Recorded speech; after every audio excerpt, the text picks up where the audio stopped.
Hey guys, it's She from Skull Gaming Network. Welcome to another video. And guys, I made it to 1,000 subs. I want to say we made it to 1,000 subs because without all of your guys' help, I wouldn't be here. So thank you to all 1,000 and counting of you who have subscribed to my channel. What I wanted to do for the 1,000 subscriber special is, what is the road to 1,000 subscribers actually like?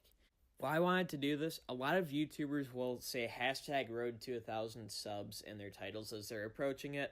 That's something I never did. But what I wanted to really do is show you guys kind of, a behind the scenes story time. Shout out people who really helped me get there. Not to say that there weren't a lot of people, but the people who stuck out most to me. And give credit where credit's due and show up and coming YouTubers what I did to get where I'm at.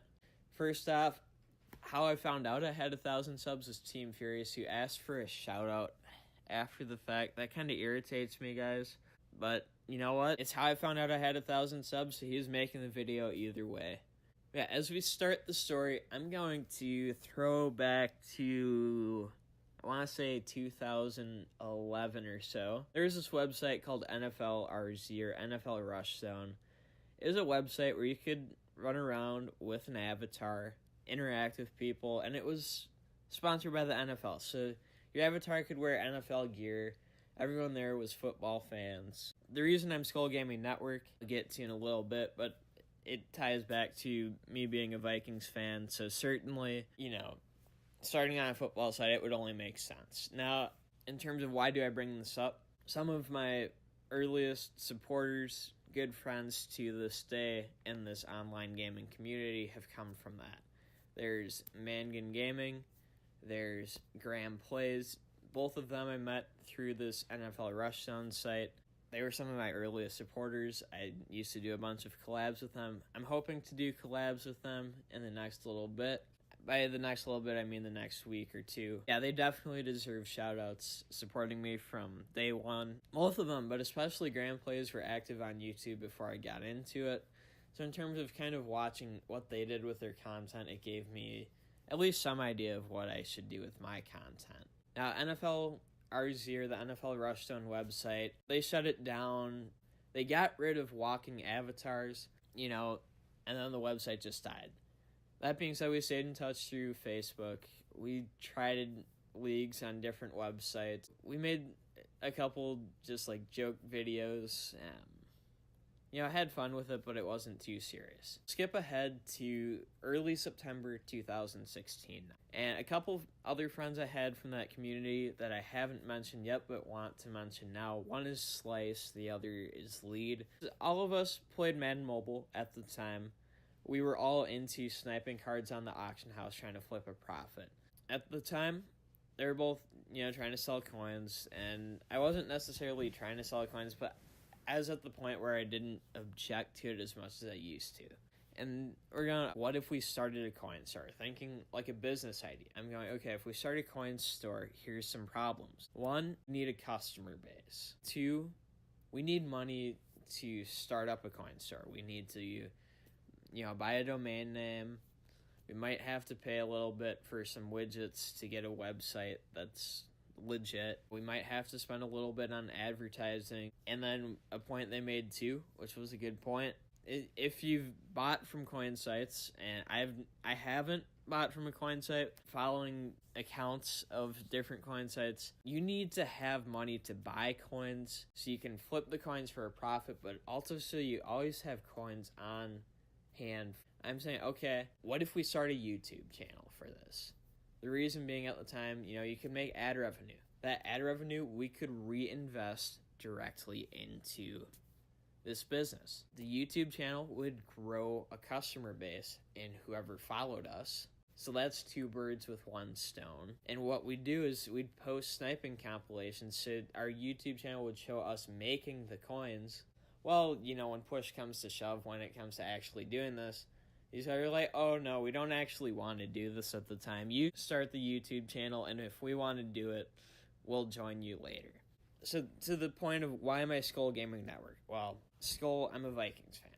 Gaming, well, if we're gamers, let's call it gaming. And then network, I put that there because because at the time I didn't know, would I be the only one to ever work on the channel, post content, or would we share it? By share it, I mean, I was thinking, right, there were 3 of us, maybe a 4th that I can't remember, but we'd each post 2 videos a week. So we'd split the work, all the ad revenue, whatever it would have ended up being, would have gone to this business that we shared ownership of. That being said, when it turned out I was going to be the only one to do the YouTube channel. Now, I wasn't as sold on trying to sell coins and whatever else as the rest of these guys. So I thought, I'll try doing like pack openings, maybe gameplay, and see where things go.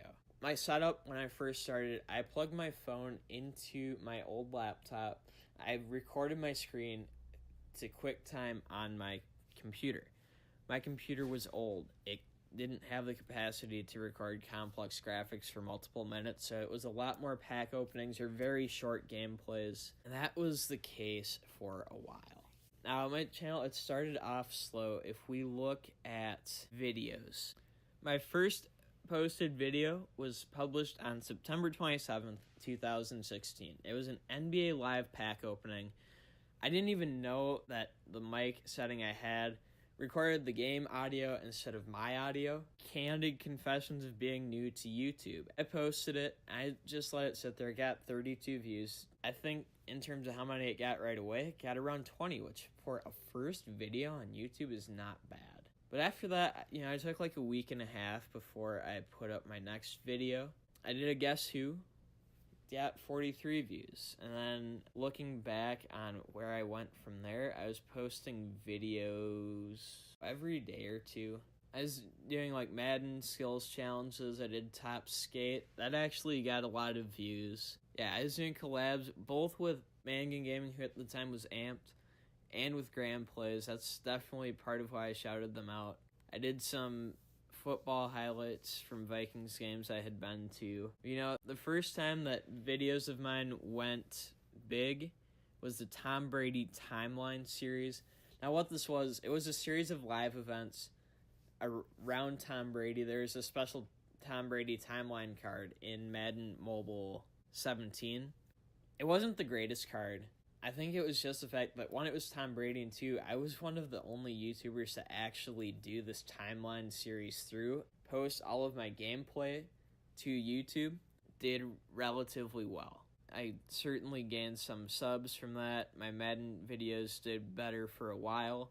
I tried to be one of the first people to get news on these games. Then I did an NBA Live gift opening. I got a ton of views on that, and I wasn't getting views on Madden, so I switched over to NBA Live. That went for a while. I did some variety content here and there as I felt like it. I still uploaded football highlights, the Doug Baldwin butt catch, my most viewed video. Not content that I created in any way whatsoever, just a playoff highlight. At that point, I'm just trying to get traffic to my channel. I reached 100 subscribers February 10th, 2017. A huge shout out goes to the Skull and to Jalen. They started a Super Shoutout Sunday series. At the time, they had more subs than I do. They are both over 500 subs now, so they're doing well. And they're more vlog channels, and they really have stuck to what they want to do, so I have to applaud them for that. Links to channels of just about anyone I shout out will be in the description. Yeah, they started the Super Shoutout Sunday series. They found my channel. They liked my content. They shouted me out, and it gave me another sub boost. I still did NBA Live Mobile, a little bit of Madden Mobile at this time. Joined the Shoutout Sunday series when I was invited to. If you're wondering why I don't do that anymore, as this time went by, it kind of died out as the school year was starting. And, since then, I've realized that while shoutouts are great, it's hard to shout out somebody that you maybe don't know super well. As the year goes on, NBA Live Mobile, Madden Mobile, they're dying out. I post an MLB 9 Innings 17 video, it gets 907 views. I post another one, it gets 1,000 views. Now this was before MLB Perfect Inning Live came out. Certainly 9 Innings 17 did well for me, and certainly if Perfect Inning 2018 goes downhill, I might look into 9 Innings 18. But I was still into NBA Live Mobile. While not all the videos did well. I had an Easter video or two that did well. Then I posted my first Perfect Inning Live video. My first ever Perfect Inning Live video was actually a live stream. I did not realize that, but it had 335 views.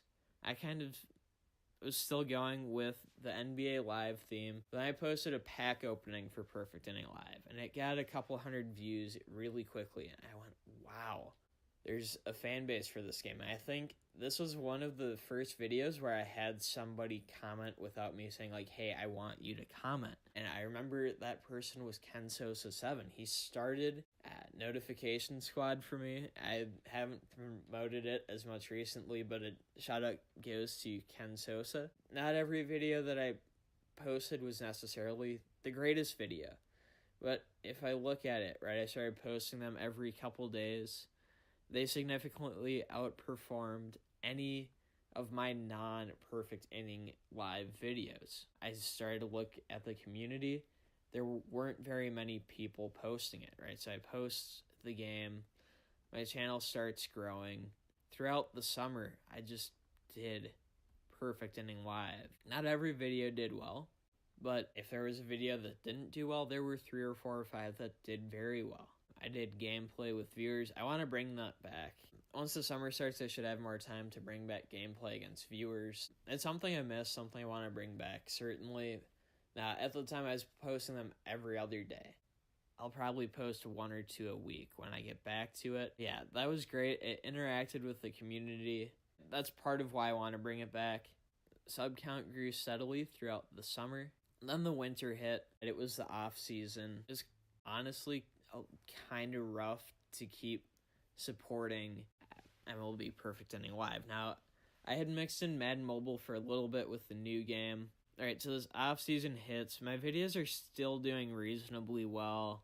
You know, I might hit a dry spell, but videos are doing well. And then, it's really when the new year hits, views just, they really dropped off.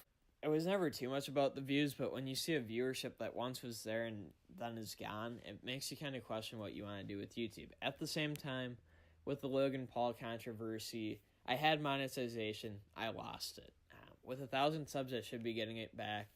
Now, one thing I want to say quickly on there, if I'm making the content myself, you know, doing the majority of the work, doing the gameplay, the research, whatever, I'm going to monetize a video. But anything where you guys in the community help out, so those community pack openings, those will not be monetized. Those will never be monetized. Yeah, so early January, I switched from Skull Gaming Network to SGN because I wanted to expand my content, or so I thought. I posted some top 5 videos. Those did even worse than Perfect Inning Live videos, which weren't doing well. After, a week or so, kind of said forget it. Still posted a little bit of variety content, but I went back to Perfect Inning. I figured I'm just going to ride out the storm. I did try other games, Rules of Survival, Last Day on Earth, Dunk Nation, games you guys suggested. I did Fortnite a bit. I'm still doing Fortnite, PUBG. I play what I feel like. Yeah, then Perfect Inning 2018. The info came out. I started getting the viewership again. I said, you know what, I'm going to stick with this. Looking at my videos since Perfect Inning 2018 came out, and the viewership has tripled from what my normal Perfect Inning Live videos were getting. So that was awesome. The subs have come in. I think the community is growing again. Live streams, which if you're watching this when it first came out this past week, and the next little bit of this week, it's just been a very busy time for me, but I will be trying to live stream more in the coming days and weeks. One thing I didn't mention, and I do want to mention and give a shout out to, is the YouTube clan for MLB Perfect Inning Live and now MLB Perfect Inning 2018. Also, there's Elliott Productions, there's Logie, there's the Schimpf Plays, New England, I'm not sure if he's in it or used to be, but New England 4, Voltage Sports. All those guys have been very awesome, you know, in terms of people to do collabs with in the Perfect Inning community. All of them deserve shout-outs. You know, we helped each other stick with the game in the off-season. And, you know, they've been great guys to work with, grow our channels together, everything like that. And then seeing Joey Crankshaft join the community, he kind of reminds me of where I was starting Perfect Inning. Now, his channel started before Perfect Inning, mine started before that. But yeah, in terms of someone else being on that daily grind, making hopefully enjoyable content. I don't know if you guys truly enjoy mine all the time, but I know I always enjoy Joey's. I think that's about it for this video for the shoutouts. If it was a little bit long, I do apologize, but I really wanted to tell you guys, you know, kind of how I got from 0 subs to 1,000 subs. Thank you so much for watching, whether it's from September 27th, 2016, or even just a couple days ago. Any videos you've watched on the channel, for your support, being a subscriber, old or new. Thanks to you guys, and until next time, and as always, peace out.